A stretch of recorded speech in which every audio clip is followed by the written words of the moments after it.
You ask Tiger to solve. This deals with linear equations with one unknown. The final result is x equals 63. Let's solve it step by step. Group all constants on the right side of the equation. Add 5 to both sides. Simplify the arithmetic.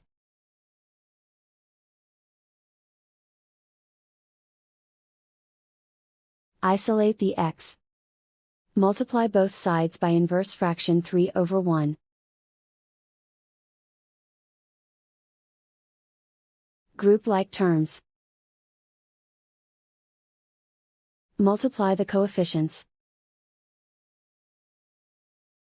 Simplify the fraction. Simplify the arithmetic. And so the final result is x equals 63.